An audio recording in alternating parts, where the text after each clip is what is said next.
"You fucking creep," she screamed. I just sat there, staring at the glass of water in front of me. I was used to this type of thing by now. Things always ended up like this. Ugh, do you know how freaking long it will take me to get back home? Yes.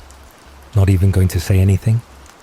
You play it all nice and smooth with that fake picture of yours, saying you're going to meet up with me, and now you don't even have the balls to speak up.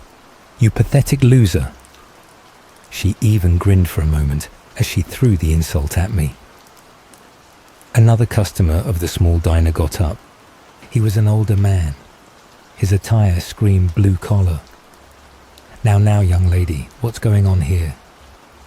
That freak over there pretended to be someone else. He called me all the way out here on a date, and God, how could I be so stupid? His eyes wandered from her to me. They weren't compassionate anymore. No, now they showed nothing but contempt. Well, young man, you have some explaining to do. I still stared at the glass of water. My throat felt like it was clenched shut. "Hey, I'm talking to you," he yelled at me. By now, the whole place watched the awkward scene with me right in the center. I started, but broke off. Too embarrassed to even speak, eh? Once more, I couldn't find the words. "Yes, sorry, Mum. It's going to be at least another hour." "No, I'm fine. Just some weirdo." "No, I didn't see Anna today." "What?" "No, it's all right. I'll just take the train." "Yes, I'm on my way."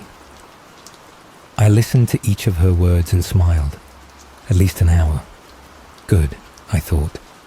Now what are you smiling about, boy? The blue-collar man still didn't let off. Eventually, I pushed myself past him and made my way to the door. What was that all about? I heard a young woman whisper to her friend. Guess she got catfished or something. "Ew, that's so creepy." I didn't listen to their words. They didn't know a damn thing. "Why did you hurt Mommy?" "What? The hell are you talking about, Pipsqueak?" "I saw it. You hit her and she was crying." "How the hell would you see something like that?" I didn't even see his slap coming. He stared down at me, his eyes furious. "Linda, did you tell the boy?" No, of course not. Why'd I ever..." "Oh, shut up, bitch." Still lying on the floor, my face hot with pain, I listened as Dad got up and made his way to the kitchen. I jerked awake in my seat. The old lady opposite me looked over before she mumbled something to herself. Why did I remember something like that now, damn it? Now where am I? As I stared outside and read the name of the station, I sighed. It would still be another half hour before I'd be home. I checked the time on my phone again and saw that it was already 11 in the evening. Shit, I have an early shift tomorrow. Work was hard the next day. I'd barely gotten 5 hours of sleep, and it was the busiest time of the year. I slumped through the warehouse, sorting shelves and repackaging products with my eyes only half open. "Hey, yeah, you. There's some trash over here with your name on it." One of my older co-workers called out to me. Laughter from a few of my other colleagues erupted. I sighed, and without making eye contact, I stumbled to where he was pointing. It sucked to be the new guy on the job. As I was busy cleaning up the mess that he'd most likely caused himself, I heard them talk behind my back. The hell's wrong with him? Does he ever say a word? One of them asked in a hushed voice. Don't know. Think he's mentally challenged or something. Another voice chimed in. Just leave the boy be, a third one added. Why are you so concerned about him? Just don't want him to snap and shoot the place up. Huh, as if that pussy'd be ever able to pull something like that. Laughter erupted again. You know, I can hear every single word you're saying, I thought.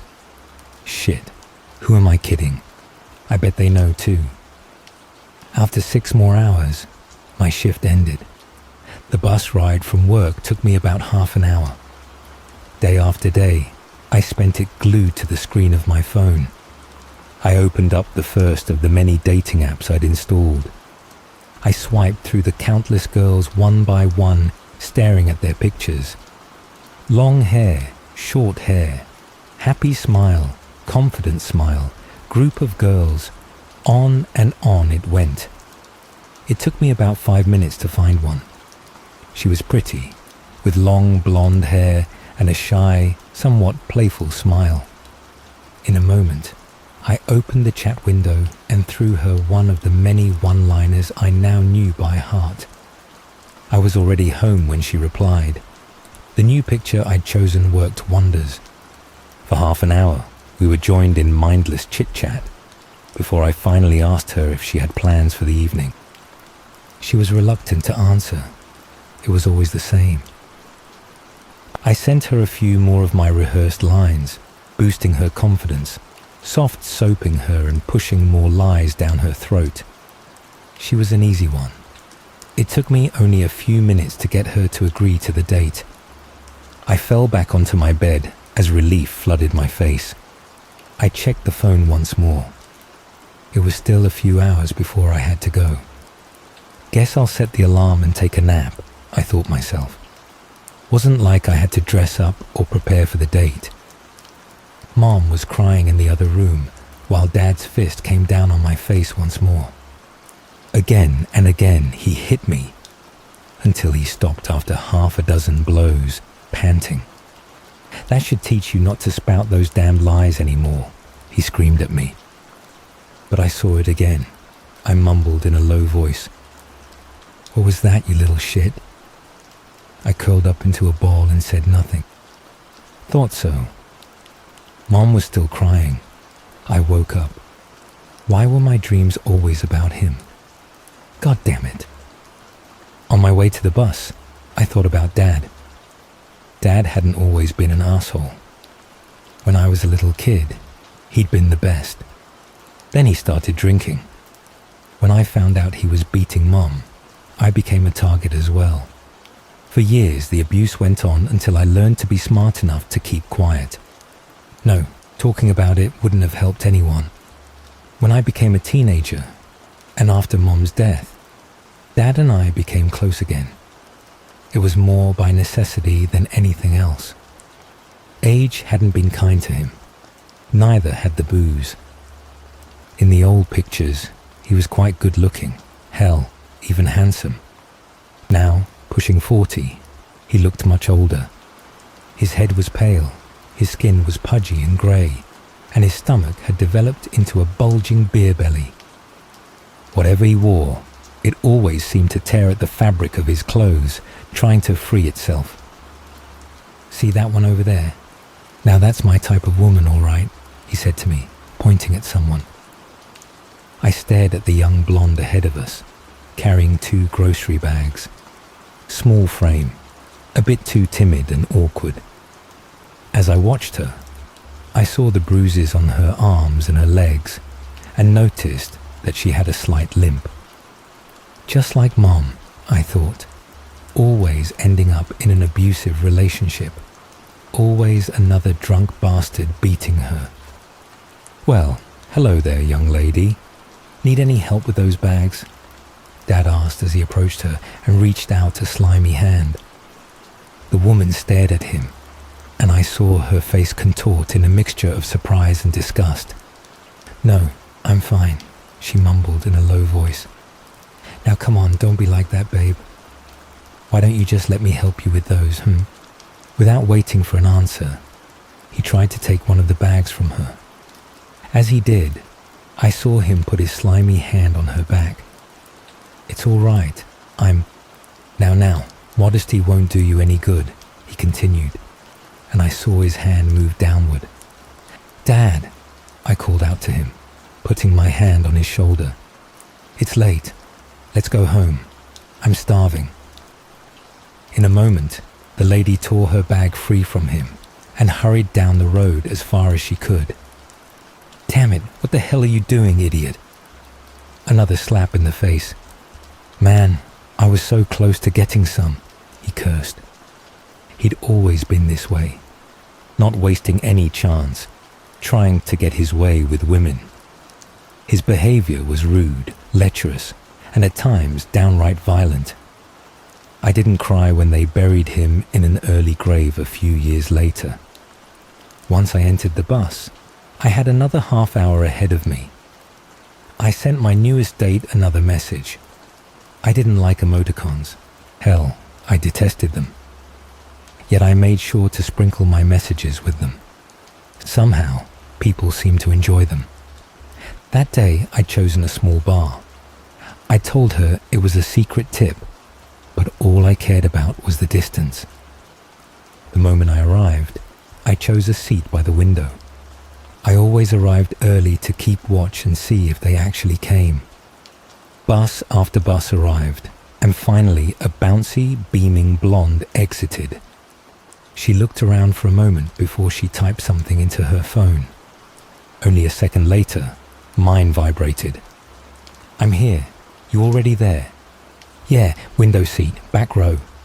I saw her enter, saw her look around. The place was half empty. Her eyes noticed me.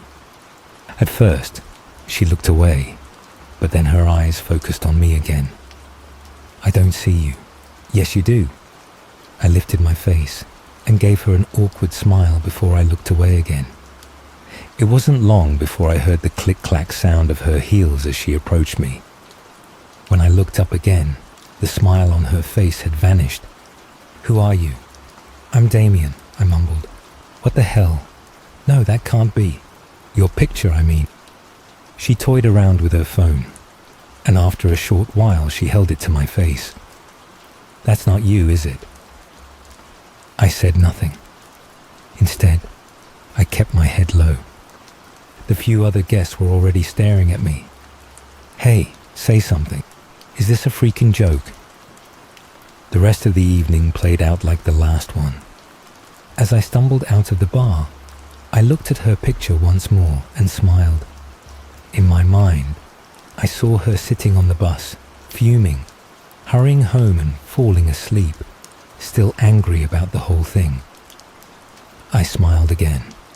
Work was slow the next day, allowing me to steal away every once in a while. For a few minutes at a time, I scanned profiles. I noticed her instantly. Short brown hair, cheeky smile, tank top. We hit things off well enough, but she was a tough one. She was cheeky, all right, calling out my lines and bluffs one after another.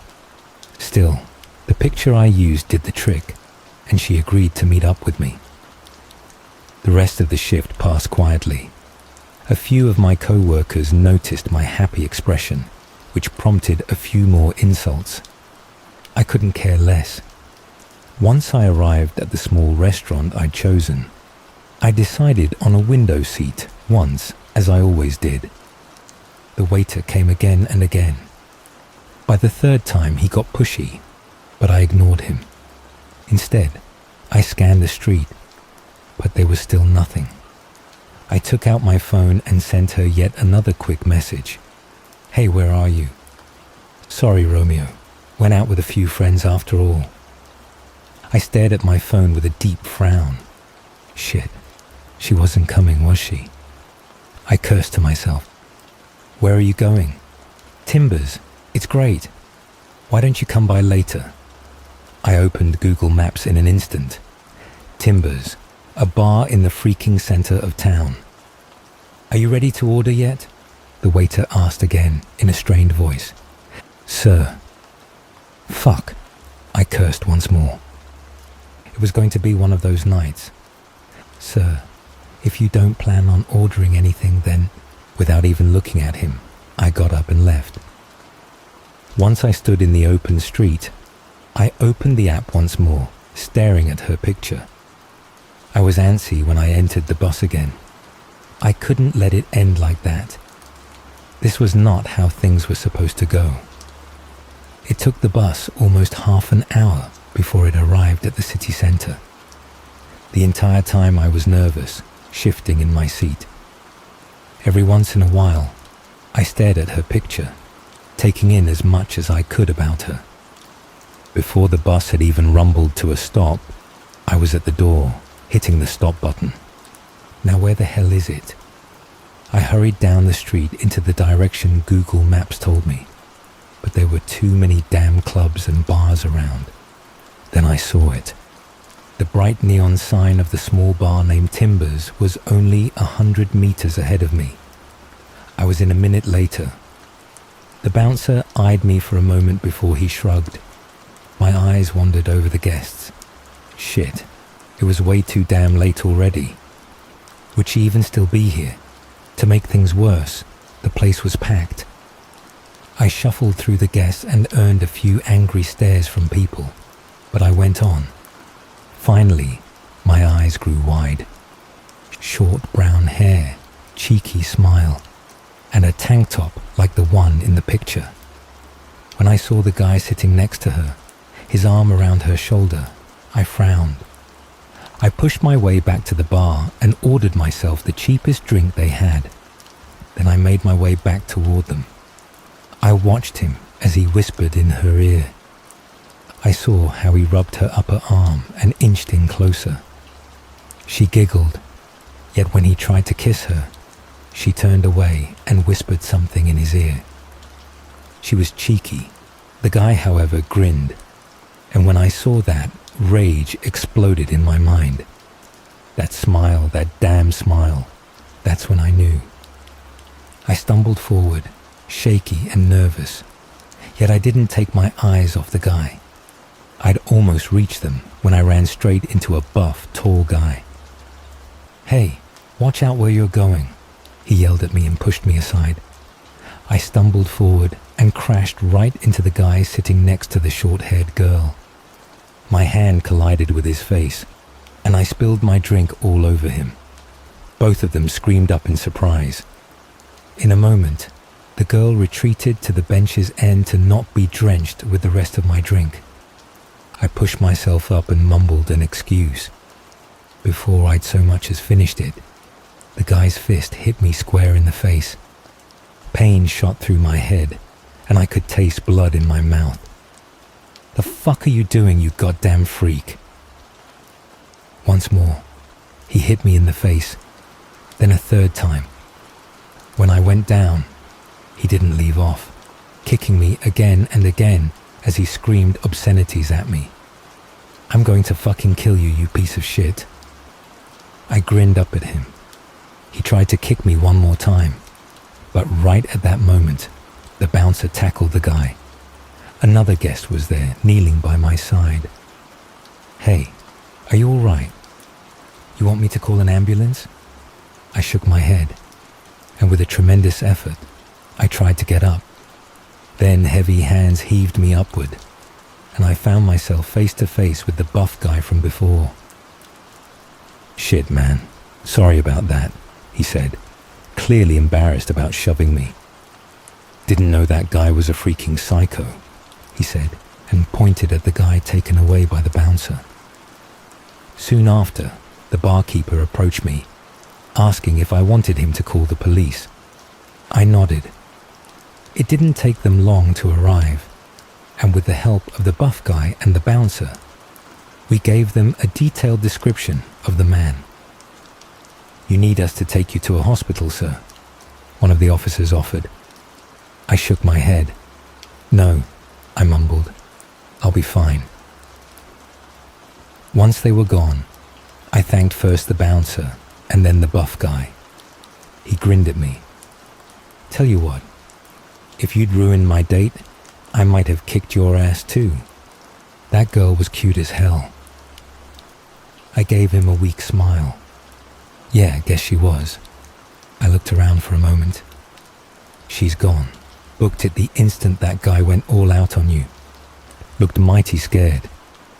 I nodded, thanked the guy once more, and left the bar behind. On my way home, I took out my phone once to look at her picture yet again. For the first time the whole evening, I could relax. I could see her sitting in a taxi on her way home before she went to bed. Gone were the images of her bloodied, beaten body, and gone was that guy's grinning face as he stood above her. The premonition had changed. Even though it hurt like hell, I smiled.